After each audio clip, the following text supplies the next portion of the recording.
Lister Radio Digital Manado, dimanapun berada, kami live Instagram bersama sahabat, rekan Amelia Tungkat. Bukan suatu kebetulan, Lister dimanapun berada, siang ini, hari inilah tepatnya, kita juga merayakan apa yang diusung oleh UNESCO tentang apa yang diistilahkan diperingati sebagai Women's Day, March 8, 2023. Dan sewajarnya lah bertepatan dengan Women's Day ini, tentu Amelia akan memberi sedikit overview, insight, ataupun pengalaman dengan apa yang pokok-pokok pikiran, kegiatan-kegiatan yang kita boleh saling belajar. Intinya, Lister Radio dimanapun berada, live Instagram ini adalah sarana menghubungkan satu dengan yang lain, dimanapun kita berada. Juga kita mengangkat yang belum terangkat, sekaligus kita terhibur, dan mungkin ada masih banyak orang yang belum terhibur dengan aneka informasi yang mencerahkan. Nah, langsung aja ya, kita sapa sahabat yang sudah bergabung, Amelia. Halo Amelia, apa kabar? Halo, selamat siang, apa kabar? Ini siang-siang Manado nih cerah. Beberapa hari lalu hujan, tetapi siang ini cerah, sehingga tepatlah kalau kita saling mencerahkan dengan insight yang boleh kita bagi. Amel, di beberapa medsos yang saya ikuti, Amel banyak melakukan kegiatan-kegiatan volunteer di bidang penanganan sampah. Saya agak curiosity, agak penasaran ini. Kok ada seseorang yang ingin masih melirik sampah sebagai point of how to develop something. Sebab banyak dengan kemajuan teknologi ini, banyak segi yang oleh berbagai kesempatan, masih banyak bidang pekerjaan lain yang sebenarnya seorang woman bisa cemplung gitu. Nah, ini tentu mengapa dan bagaimana latar belakangnya, ini menarik untuk kita dengar, dan kiranya Lister dimanapun berada boleh saling belajar. Intinya kita belajar lah, sebab saya memahami dengan kita belajar kita makin diperkaya. Bahwa ini memang kebetulan dengan dalam rangka Women's Day, ya itulah suatu keniscayaan yang harus kita peringati. Bagaimana Amel? Apa sih latar belakang mengapa suka cemplung urusan sampah? Silakan Amel. Baik, tentunya untuk hari Women's Day hari ini, saya cuma mau sampaikan kepada seluruh wanita yang ada di seluruh dunia, bahwa kita sebagai wanita mungkin kita memiliki keterbatasan, tetapi bukan berarti kita terbatas. Jadi walaupun itu mungkin kebanyakan yang dilakukan oleh pria dan dikerjakan oleh pria, belum berarti atau tidak berarti kita wanita tidak bisa melakukan itu. Bahkan sebagai wanita kita bisa melakukan lebih daripada itu. Walaupun mungkin kekuatannya tidak sama, ataupun mungkin waktu yang kita miliki sebagai seorang wanita, yang apalagi seorang ibu, tidak sama pada saat kita melakukan pekerjaan di luar, karena kita ada terikat dengan anak dan keluarga dan tanggung jawab yang ada di rumah. Tetapi itulah mengapa kita bisa menjadi seorang manusia yang super, yang diciptakan oleh Tuhan untuk bisa mendampingi pasangan kita.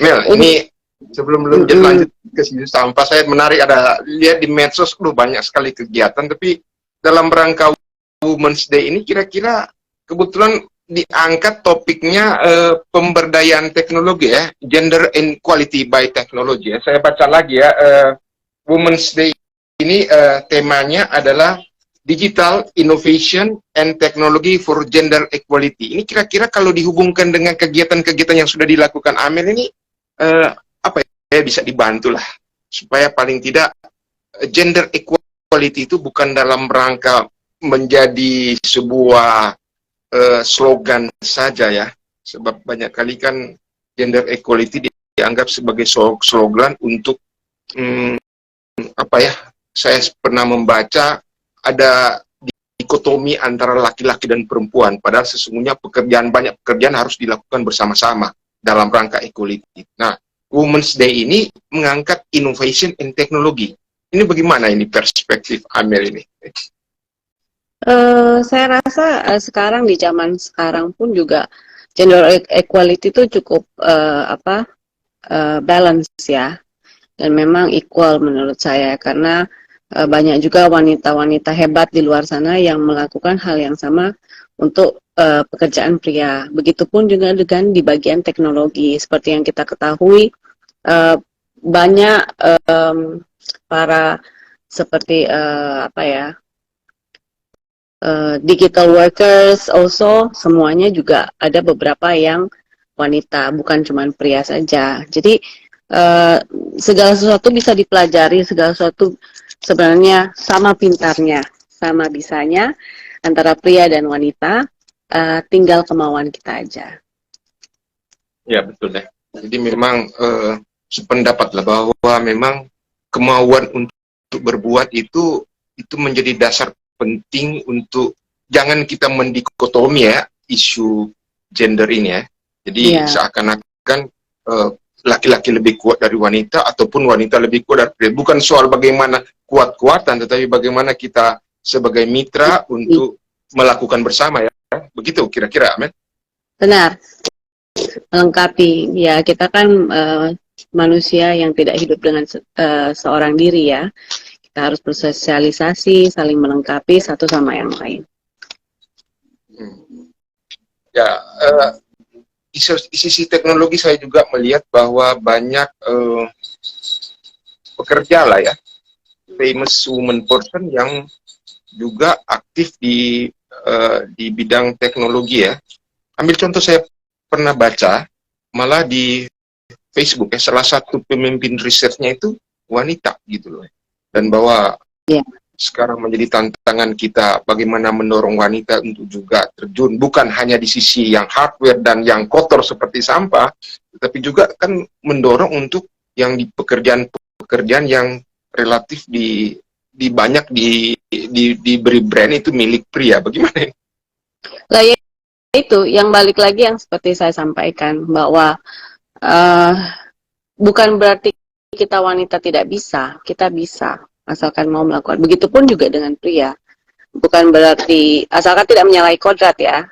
Bukan berarti pria itu tidak bisa melakukan pekerjaan wanita, bisa. Tetapi kan kita mau atau tidak. Balik lagi kepada kemauan, mau atau tidak. Oke, listener Radio Digital Manado dimanapun berada, saya sudah melihat ada beberapa yang gabung. Jika ada yang ingin memberi notes dan ataupun memberi komentar terhadap diskusi bersama Amel, silakan ya, ketik saja, nanti kita bacakan dan kita belajar sama-sama lah. Saya lebih suka kok kita belajar bersama-sama ya. Sedikit contoh seperti apa yang saya saat ini geluti di bidang recycle atau daur ulang sampah. Banyak yang bilang kok mau masuk ke situ, itu kan tempatnya kotor, areanya kotor, yang harus dilakukan itu kotor, kok mau. Buat saya bukan masalah mau atau tidak saja, tapi tujuan kita apa dulu gitu loh untuk melakukan sesuatu. Jadi awal pertama mula saya masuk ke daur ulang itu ya tentu tujuannya untuk mengumpulkan sampah plastik yang ada di Manado, kalau bisa di Sulawesi Utara. Kemudian kita olah, kita press, kita bersihkan, kita olah, dan kita kirim ke Jakarta. Nah, pada saat itu juga kebetulan saya bertemu dengan beberapa orang yang juga sama-sama peduli terhadap lingkungan. Nah, gayung bersambut dan ternyata mereka pada saat itu tinggal di pulau dan mereka memiliki satu kendala untuk pembuangan sampah. Padahal mereka sudah memilah dengan baik dan benar sampah mereka. Nah, disitulah kita bertemu, kemudian saya bilang ya udah nggak apa-apa, saya ambil aja sampahnya, tidak menjadi masalah buat saya. Pada saat itu juga tempat pengambilannya itu cukup jauh, sekitar 2 jam ya dari Manado. Dan akhirnya itu berlangsung dari 2018 sampai dengan sekarang, di mana sampah-sampah mereka, sampah-sampah yang mencemari laut itu kita ambil dan kita manfaatkan dan daur ulang sesuai sebagaimana mestinya. Tujuan utama ya tentunya kita mau supaya masyarakat lebih sadar, juga sekaligus membersihkan lingkungan di seputar kita, tidak membuang sampah sembarangan, tidak mencemari bumi kita, karena apapun itu juga akan kembali ke kita, ya kan? Balik lagi kembali ke kita, dan jangan dikira, oh saya cuma membakar sampah, nggak apa-apa kok di halaman rumah, tidak akan menyebabkan penyakit. Salah. Udara pembakaran yang kita hirup itu akan menyebabkan kanker. Sampah-sampah yang kita buang ke dalam lautan dimakan oleh ikan, kita mau makan ikannya, dan itu pun juga akan menyebabkan kanker. Jadi ya memang harus benar-benar kita galakkan dari sekarang, bahwa kita perlu peduli terhadap bumi kita, gitu loh. Ya. Saya mengikuti dari medsosnya Amel, memang bagus sekali ya, pada banyak aktivitas yang saya rasa itu dalam rangka visi radio juga, bagaimana menghubungkan dan mengangkat persoalan-persoalan yang belum terangkat. Saya rasa ini adalah bagian yang menjadi titik kita perlu aware sama-sama. Kita perlu saling membantu. Nah, Amel, saya juga melihat bahwa ada aspek di sisi literasi bagaimana memproduksi sampah yang sepertinya belum maksimal di tatanan masyarakat pada umumnya. Yang dimaksud memproduksi sampah adalah ya kalau tidak perlu membuat sampah, kenapa harus buat sampah kan? Sebab menjadi persoalan lain kan bagaimana menangani kan. Tetapi saya juga mesti melihat di sisi literasi memproduksi sampah itu juga masih lemah. Menurut Amel, apa yang harus kita lakukan? Yaitu mengurangi dan memakai kembali. Reduce and reuse. Itu kan termasuk dari 3R ya. Reduce, reuse, baru recycle. Nah, kalau reduce itu berarti kan kita berusaha mengurangi pemakaian sampah plastik di dalam kehidupan keseharian kita. Contoh, bila mana kita pergi ke restoran, mau take away, mungkin bawa packaging sendiri, yang dimana packaging tersebut bisa kita pakai kembali, dicuci kemudian kita pakai kembali. Kontainer kaca, botol minum, dan segala macamnya. Kurang lebih seperti itu. Reuse, memakai ulang kembali. Contoh, kantong sampah kantong belanja, yang biasanya kita dari supermarket kita dapatnya kantong kresek. Nah, coba saat ini setiap kali kita pergi belanja, bolehlah kita membawa kantong sendiri, ya kan? Nah, itu pun mengurangi juga. Dan bila mana kita memakai kantong sendiri tersebut kan kita reuse setiap kali, ya kan?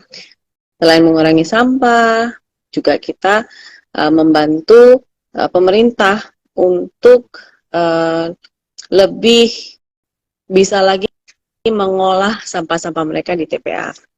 Bahkan sampai organik aja itu sebenarnya bisa kita kelola dengan baik dan benar menjadi kompos ataupun menjadi ekoenzim. Ada kok pelajarannya, semua di internet itu ada.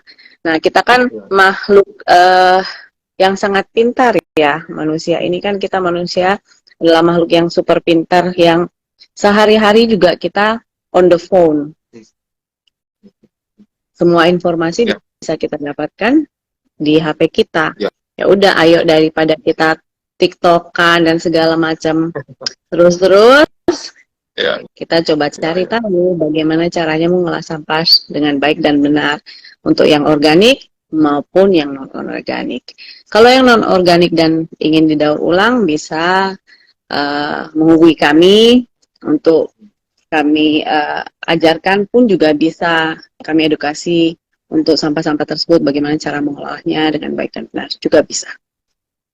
Oke, jadi aktivitas Amel ini juga meliputi di sisi kalau saya bikin proses ada hulu sampai hilir. Hulu artinya di sisi bagaimana mengedukasi masyarakat untuk disiplin dalam bagaimana memproduksi sampah. Kemudian Amel juga telah cerita bagaimana menangani sampah. Tetapi juga ada, kan kita tahu bersama bagaimana setelah dikumpulkan atau post collecting gitu kan, itu juga kan adakah pengalaman dari Amel tentang hal itu gitu? Kalau dari pihak kami kan mengedukasi mulai dari SD, juga TK, itu kami udah mulai melakukan edukasi terhadap sekolah-sekolah, kecamatan, dan kelurahan. Kemarin saya juga sempat diundang oleh pemerintah kecamatan dan kelurahan untuk berusaha mengedukasi mereka pemilahan sampah dengan baik dan benar, kerjasama dengan DLH Manado. Kemudian dari sisi kami, bila mana sampah tersebut sudah terpilah dengan baik dan benar, bisa diberikan kepada kami, dan kami pun akan memilah kembali sesuai dengan spesifikasi yang pemilahan. Nah, setelah itu kemudian kami press dan kami kirim ke Jakarta untuk diolah. Yang pasti sampah-sampah yang biasanya dibuang ke TPA itu sudah kami ambil juga. Jadi contoh seperti bungkus makanan yang seperti Cikato, Indomie, bungkus sabun yang isi ulang, kemudian yang Sunlight, kemudian bungkus obat, semua jenis bahan yang memiliki atau mengcontain plastik sedikit pun juga kami ambil. Sepatu, kemudian sendal, semua yang contain plastik itu kami ambil. Vinil pun kami ambil. Yang selama ini semuanya cuma menjadi limbah di TPA. Nah, kita berusaha supaya kita bisa melakukan zero waste. Zero waste di mana hampir semua sampah-sampah itu tidak lagi masuk ke TPA, tetapi semua bisa diolah dengan baik dan benar. Oke. Ini pekerjaan panjang ya, sebab bagaimana dari hulu sampai hilir itu bagaimana mengedukasi masyarakat untuk tertib dalam berkonsumsi. Ini message sih, hati-hati dengan bagaimana memproduksikan, itu terikat dengan pola konsumsi masyarakat kan. Kemudian bagaimana mengcollecting dan bagaimana post collecting. Post artinya sesudah di collecting mau dibikin apa, Amel info tadi kirim ke Surabaya dan daya gunakan lebih lanjut. Yang menarik, Mel, saya ingin sedikit mengejar, setelah dikirim ke Surabaya, apakah kemungkinan itu juga dilakukan, jangan dikirimlah ke Surabaya, itu dilakukan post productionnya, post collectingnya, sesudah collect itu di sini, apakah itu sempat menjadi bidikan kegiatan juga dari Amel? Untuk sementara memang saya masih di tahap seperti itu, karena walaupun aim-nya itu ya suatu waktu nanti punya pabrik ya di Manado, supaya sampah-sampah plastik itu bukan cuman sampai dikirim ke Jawa lagi, tetapi memang kita bisa melakukan sesuatu yang lebih bermanfaat dan lebih baik lagi, dengan nilai yang lebih bagus, untuk kita kelola hanya khusus di Sulawesi Utara aja. Tapi balik lagi, saya tahu bahwa kita harus take one step at a time. Tidak semua kita harus pegang, terus akhirnya kita tidak bisa memegang hal tersebut. Makanya saya pun melakukan ini one step at a time. nggak usah kesusu, nggak usah terburu-buru karena memang tidak ada yang mengejar. Jadi semua tergantung kapasitas dan kemampuan kita. Oke, senang sekali deh. Jadi sebenarnya pekerjaan besar ini Amel telah menotifikasi. Marilah kita melakukan sama-sama. Karena kan kalau hulu sampai hilir itu bukan hanya persoalan post collecting, tetapi bagaimana itu menjadi sebuah ekosistem bisnis. Dan ini kan kayaknya memang perlu partisipasi semua ya. Dan saya sangat apresiasi bahwa Amel telah melakukan one step ahead ini. Sebab kalau tidak ada yang mencoba breakthrough terhadap circle ini, ya menjadi lingkaran, apa yang saya sebut lingkaran setan, siapa yang harus memulai gitu. Moga-moga ini pengepul yang ada di Manado itu udah banyak sebenarnya, pengepul plastik yang udah, tetapi semua ada yang mereka ambil ada plastik yang valuable, plastik yang PET, hard plastik, kemudian plastik jerigen, plastik-plastik yang memang, atau cup plastik, itu semua plastik yang memang sangat valuable. Kami, selain kami aim itu juga, kami juga mau, pada intinya adalah sampah-sampah yang kita punya di rumah tangga itu jangan lagi kita buang ke TPA. Jadi makanya kenapa kami mengambil hampir semua sampah, jenis-jenis sampah yang ada, terutama yang mengandung plastik yang ada di Sulawesi Utara ataupun dari rumah tangga. Tentunya kita usahakan agar terpilah dengan baik dan benar dulu di dalam rumah tangga kita, baru kita bisa berikan ke tempat daur ulang. Tujuannya supaya tidak terlalu kotor aja sih. Contoh sampah-sampah kayak gini. Ini kan endingnya di TPA selalu. Tidak dikumpul lagi, tidak akan ada yang mau, karena tidak ada value-nya. Nah, sampah-sampah yang seperti inilah yang memang kita inginkan supaya sampah tersebut tidak lagi masuk ke TPA dan akan menumpuk ke TPA dan menjadi gunung di sana, yang dimana itu akan bertambah terus setiap harinya.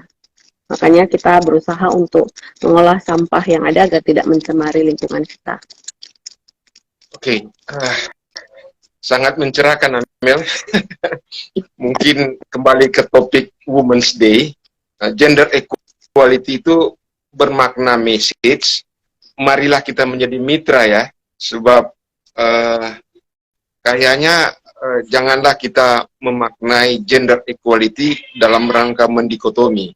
Menjadi mitra, menjadi kawan sekerja, lebih khusus yang Amel share siang ini, bagaimana kita bekerja, mengumpulkan, mengedukasi, dan bagaimana meliterasi lebih lanjut penanganan sampah. Amel, ini kalau bercerita jadi panjang sekali ini, tetapi menarik sekali. Cuma mungkin seperti botol ya. Botol kalau mau isi air, kalau tumpah satu kali, itu air banyak ditabuang. Jadi botol mesti pelang-pelang itu air. Nah, saya ingin beranalogi, apa yang Amel lakukan dalam hal penanganan sampah ini, kalau bicara dari hulu sampai hilir banyak sekali. Dan mungkin saya usul kita berseri aja lah ya. Jadi seri ini adalah seri perkenalan. Supaya itu botol tak isi pelang-pelang, Amel. Karena bagaimana, Amel? Ya, yang pasti saya mau ngajak semua yang ada di sini yang sekalian juga bisa menonton bersama-sama. Ayo kita rawat bumi kita mulai dari sekarang. Kalau bukan kita, siapa? Kalau bukan sekarang, kapan?